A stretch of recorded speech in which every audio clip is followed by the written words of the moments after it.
Hi hello welcome to my channel. తెలంగాణలో రైతు రుణమాఫీ కోసం ఎలా అయితే ఎదురు చూస్తున్నారో అదే విధంగా రైతు భరోసా కోసం అయితే ఎదురు చూస్తూ ఉన్నారు.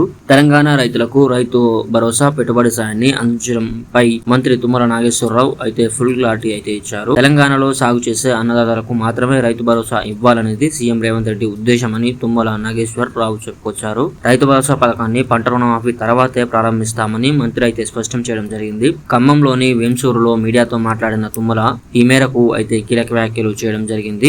రైతు భరోసాకు సంబంధించి కౌలు రైతులు ముందే మాట్లాడుకోవాలని తుమ్మల నాగేశ్వరరావు సూచించారు. కౌలు తీసుకునే ముందు చర్చించుకోవాలన్నారు. సాగు చేసే రైతులకే రైతు భరోసా ఇవ్వాలనేది రేవంత్ రెడ్డి కోరిక అని తెలిపారు. గతంలో సాగు చేయని భూములకు రైతు భరోసా వచ్చిందని, దానివల్ల 25,000 కోట్లు దుర్వినియోగం అయ్యాయని పేర్కొన్నారు. ఈ నెల 11 నుంచి 16 వరకు రైతుల నుంచి అభిప్రాయ సేకరణ తీసుకోవడం జరుగుతుందని, సబ్ కమిటీకి ముఖ్యమంత్రి నివేదిక అందిస్తుందని అయితే తెలిపారు. రుణమాఫీ పూర్తయిన తర్వాతే రైతు భరోసా ప్రారంభిస్తామని తుమ్మల నాగేశ్వరరావు చెప్పుకొచ్చారు. రైతులందరికీ ప్రభుత్వమే ప్రీమియం కట్టేలా సీఎం రేవంత్ రెడ్డితో మాట్లాడమన్నారు. రైతు బీమా కూడా కొనసాగించాలని చెప్పినట్టు తెలిపారు. రైతులందరూ మంచి వ్యవసాయం చేయాలని సూచించారు. భవిష్యత్తులో పామాయిల్ ను ఎగుమతి చేసే స్థాయికి వెళ్లాలని తెలిపారు. పామాయిల్ కు 17,000 రూపాయల మద్దతు ధరను ఇవ్వాలని కేంద్రంతో కూడా మాట్లాడినట్టయితే తెలిపారు. పామాయిల్ రైతు నిలబడి వ్యవసాయం చేసేలా భరోసా కల్పిస్తామని అయితే మంత్రి తెలిపారు. సహకార స్ఫూర్తితో వచ్చిన సహకార సంఘాలు రైతులకు ఉపయోగపడడం లేదనే భావన ఉందని తుమ్మల చెప్పుకొచ్చారు.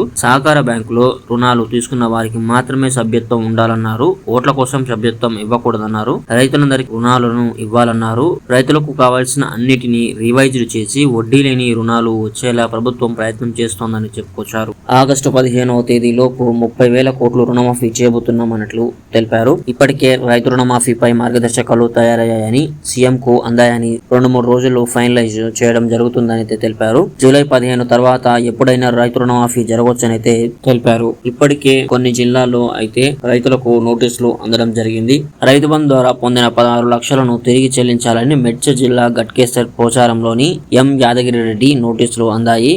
ఆయన తన 33 ఎకరాల వ్యవసాయ భూమిని ప్లాట్లుగా మార్చి విక్రయించినప్పటికీ రైతు బంధు పొందారు. మండలంలో 30,000 ఫార్మా ల్యాండ్ ఉంటే 66,000 ఎకరాలకు చెల్లించినట్లు జిల్లా కలెక్టర్ గుర్తించారు.